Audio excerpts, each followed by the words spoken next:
বিসমিল্লাহির রহমানির রহিম। আসসালামু আলাইকুম। কেমন আছেন সবাই? আশা করছি সবাই ভালো আছেন। তো এই ভিডিওতে আমরা দেখব কিভাবে আমরা একটা ফাইলকে জিপ করতে পারবো এবং আনজিপ করতে পারবো, এবং আমরা কি সফটওয়্যার ব্যবহার করবো জিপ এবং আনজিপ করার জন্য। তো আমরা বহুল ব্যবহৃত সব থেকে বেশি ব্যবহৃত এবং রিকমেন্ডেড সফটওয়্যার হচ্ছে 7zip এবং উইন্ডার। তো আমরা আজকে এই দুটো সফটওয়্যারের কাজ দেখব। তো প্রথম আমরা উইন্ডার সফটওয়্যারের কাজ দেখব, এবং এই দুটো সফটওয়্যার ডাউনলোড করতে আপনার কোনো পে করতে হবে না, কোনো টাকা লাগবে না। জাস্ট আপনারা ফ্রি ডাউনলোড করতে পারবেন এবং ইনস্টল করতে পারবেন এবং আপনার কাজগুলো আপনি পরিচালনা করতে পারবেন। তো আমি একটা ব্রাউজার ওপেন করতেছি। ব্রাউজার ওপেন করার পরে আমরা গুগলে সার্চ করব হচ্ছে উইন্ডার লিখে।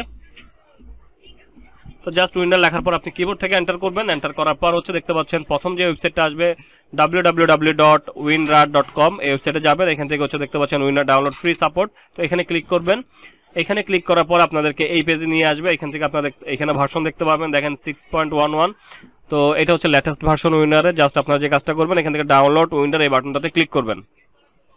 তো এই বাটনটাতে ক্লিক করার পর আপনাদেরকে আরেকটা পেজে নিয়ে আসবে। এখান থেকে দেখতে পাচ্ছেন এখানে কিছু ডিটেলস আছে, আপনার ডিটেলসগুলো দেখে নেবেন। জাস্ট আপনারা যে কাজটা করবেন, এখান থেকে ডাউনলোড বাটনে ক্লিক করবেন। তো ডাউনলোড বাটনে ক্লিক করার পর আপনাদের সামনে ডাউনলোড পপআপ আসবে, এরকম ডাউনলোড শুরু হয়ে যাবে। তো দেখতে পাচ্ছেন এটা কিন্তু আমাদের ডাউনলোড হচ্ছে। তো ডাউনলোড হওয়া শেষ হইলে জাস্ট আপনারা যে কাজটা করবেন, ওপেন ফোল্ডারে যাবেন। আর সফটওয়্যারটার এমবি মাত্র হচ্ছে 3 MB, 3.31 MB, জাস্ট ছোট একটা সফটওয়্যার। তো আমাদের কিন্তু সফটওয়্যারটা ডাউনলোড হয়ে গেছে। এখন আমরা এটাকে ইনস্টল দিব। তো ইনস্টল দেওয়ার জন্য আপনারা এখানে ডাবল ক্লিক দিয়ে ওপেন করতে পারেন, অথবা রাইট ক্লিক করে আপনার রান অ্যাজ অ্যাডমিনিস্ট্রেটর এটা দিয়ে ওপেন করবেন। তো আপনাদের সামনে পারমিশন চাইলে ইয়েস অর নো চাইলে ইয়েস করে দিবেন। তো আপনাদের এরকম একটি আসবে, ওপিনিয়ন আসবে, এরকম ইনস্টলে ওপেন করার পর আপনারা এখানে এরকম আসবে। জাস্ট আপনারা যে কাজটা করবেন, ইনস্টলে ক্লিক করে দিবেন। তো ইনস্টলে ক্লিক করে দেওয়ার পর আপনাদের সামনে যদি এগুলো টিকমার্ক দেওয়া না থাকে, যদি এগুলো ব্ল্যাঙ্ক থাকে, সেক্ষেত্রে আপনারা যেটা করবেন, টগল অল এই বাটনটাতে ক্লিক করে ওকে বাটনে ক্লিক করে দিবেন। তো ওকে বাটনে ক্লিক করে দেওয়ার পর আপনাদের কাজটা মোটামুটি শেষ হয়ে যাবে। তো আমাদের কাজ শেষ। এখন আমরা এটা দিয়ে জিপ এবং আনজিপের কাজ করতে পারবো। তো ধরুন আমি এই ফাইলটাকে একটা জিপ ফাইলে রূপান্তর করবো, এই জন্য আমাদেরকে এই ফাইলটার উপরে রাইট ক্লিক করতে হবে। আপনি যে ফাইলটাকে জিপ করতে চাচ্ছেন, ওই ফাইলটার উপরে আপনাকে রাইট ক্লিক করতে হবে। রাইট ক্লিক করে অ্যাড টু আর্কাইভ এই বাটনটাতে ক্লিক করবেন। তো অ্যাড টু আর্কাইভে ক্লিক করার পর আপনারা দেখতে পাচ্ছেন আর্কাইভ নেম। আপনি চাইলে এখানে একটা নাম দিয়ে দিতে পারবেন। তারপর আর্কাইভ ফরম্যাট, আপনি কোন ফরম্যাটে আপনি করবেন, আপনার আর্কাইভটা তৈরি করবেন। যেমন দেখেন RAR করতে পারবেন, RAR4 করতে পারবেন, জিপ করতে পারবেন। তো আমরা নর্মালি যে কাজটা করে আমরা জিপ করে আমরা জিপে ক্লিক করে দিব এখান থেকে। তারপর সেট পাসওয়ার্ড, আপনি চাইলে আপনার ফাইলটার সুরক্ষার্থে আপনি এখানে একটি পাসওয়ার্ড ব্যবহার করতে পারেন। তো আমি এখান থেকে পাসওয়ার্ড হিসাবে 1 2 3 ফর এক্সাম্পল হিসাবে একটা পাসওয়ার্ড দিচ্ছি। দেন আমরা এখান থেকে ওকে করে দিব। তো ওকে করে দেওয়ার পর আবার ওকে করে দিব। দেখতে পাচ্ছেন আমাদের ফাইলটা কিন্তু জিপ হয়ে গেছে, আপনারা দেখতে পাচ্ছেন সেম ফাইলটা। তো এখন এই ফাইলটা যদি আপনি আবার আনজিপ করতে চান, সেক্ষেত্রে আপনাকে যে কাজটা করতে হবে, এটার উপর রাইট ক্লিক করতে হবে।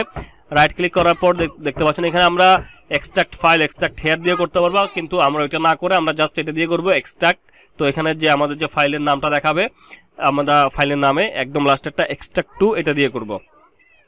তো দেখতে পাচ্ছেন এক্সট্রাক্ট টু দিয়ে করার পর আমরা যেহেতু এটাকে একটা পাসওয়ার্ড দিয়েছিলাম, আমরা সেম পাসওয়ার্ডটা দিব। যদি এখানে কোনো রকমের ভুল পাসওয়ার্ড দেওয়া হয়, সেক্ষেত্রে কিন্তু আমাদের এটা আনজিপ হবে না। তো আমরা এখানে 1 2 3 দিলাম। আমরা যেহেতু পাসওয়ার্ড 1 2 3 দিয়েছি, জাস্ট আমরা এখান থেকে ওকে করে দিব। তো ওকে করে দেওয়ার পর দেখতে পাচ্ছেন একটা ফোল্ডারের মধ্যে কিন্তু এটা আনজিপ হয়ে গেছে। আমরা একটু ফোল্ডারটা ওপেন করে দেখি। এই দেখতে পাচ্ছেন সেম ফাইল। তো এইভাবে আমরা আমাদের যে কোনো ফাইল বা ফোল্ডারকে আমরা এইভাবে জিপ করতে পারবো। তো এটা গেল আমরা উইন্ডোজ সফটওয়্যার দিয়ে দেখলাম। এখন আমরা 7zip এর ব্যবহারটা দেখবো। আমি এখানে আবার গুগলে সার্চ করতেছি 7zip ডাউনলোড লিখে আমরা কিবোর্ড থেকে এন্টার করব। এন্টার করার পর দেখতে পাচ্ছেন www.7-zip.org। আমরা এই ওয়েবসাইটে যাব। তো এই ওয়েবসাইটে যাওয়ার পরে এখান থেকে আমরা দেখতে পাচ্ছেন 7zip ফর উইন্ডোজ, তারপর আপনারা 7zip ফর লিনাক্স, আপনারা সকল অপারেটিং সিস্টেমের জন্য আপনারা 7zip সফটওয়্যারটা ইউজ করতে পারবেন। এবং আরেকটি আমি আপনাদেরকে কথা বলে রাখছি, 7zip সফটওয়্যারটা কিন্তু খুবই পাওয়ারফুল একটি সফটওয়্যার জিপ এবং আনজিপ করার জন্য। এটা ইউজ করার জন্য কিন্তু আপনাদের কোনো পে করতে হবে না, জাস্ট ফ্রি একটা সফটওয়্যার।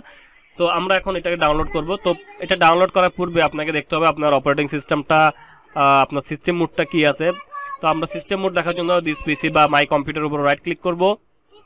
তো রাইট ক্লিক করার পর আপনার সিস্টেম টাইপ দেখতে পাবো 64 বিট অপারেটিং সিস্টেম। তো আমরা 64 বিটেরটা করব।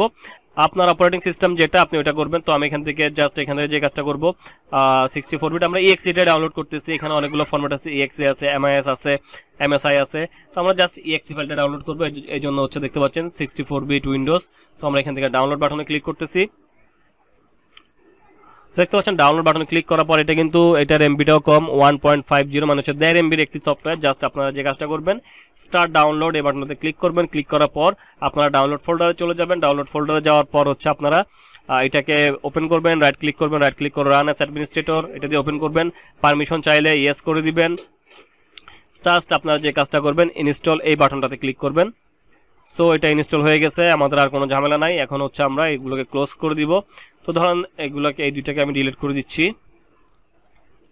ওকে, তো এখন আমরা যদি এই ফাইলটাকে আবার 7 জিপ দিয়ে যদি আমরা জিপ করতে চাই সেক্ষেত্রে আমরা এখানে রাইট ক্লিক করব। রাইট ক্লিক করার পর দেখতে পাচ্ছেন এখানে একটা 7 জিপ একটা অপশন অ্যাড হয়ে গেছে। আমরা জাস্ট এখান থেকে যে কাজটা করব অ্যাড টু আর্কাইভ এটাতে ক্লিক করে দিব। এটাতে ক্লিক করে দেওয়ার পর 7 জিপের মূল অংশটা আসবে। তো এখান থেকে হচ্ছে আমরা এনক্রিপশন আমরা দেখতে পাচ্ছেন এখানে আর্কাইভ ফরম্যাট এখানে নাম দিতে পারবেন একটা আর্কাইভ ফরম্যাট। এখানে হচ্ছে আপনারা 7 জিপ করতে পারবেন, জিপ করতে পারবেন, টার করতে পারবেন, উইম করতে পারবেন, এক্সজেট করতে পারবেন, জিপ করতে পারবেন। তো আমি আবারও জিপ করে দেখাচ্ছি। তো জাস্ট আপনারা এখানে যে কাজটা করবেন পাসওয়ার্ড দিয়ে দিবেন। পাসওয়ার্ড আমি এখান থেকে 11 দিলাম, এখানে রি এন্টার পাসওয়ার্ড আবারও 11 দিলাম। তো আপনারা চাইলে এখান থেকে শো পাসওয়ার্ড দিয়ে দেখতে পারবেন। জাস্ট আপনারা পাসওয়ার্ড দেওয়া হলে ওকে করে দিবেন। ওকে করে দেওয়ার পর দেখতে পাচ্ছেন আমাদের ফাইলটা কিন্তু আবার জিপ হয়ে গেছে। আমরা জাস্ট উইন্ডার দিয়ে যেভাবে করেছিলাম 7 জিপ দিয়ে কিন্তু সেমভাবে করতে পারতেছি। তো এটা এখন আমরা আনজিপ করবো। আনজিপ করার জন্য আবার এখানে আমাদের রাইট ক্লিক করতে হবে।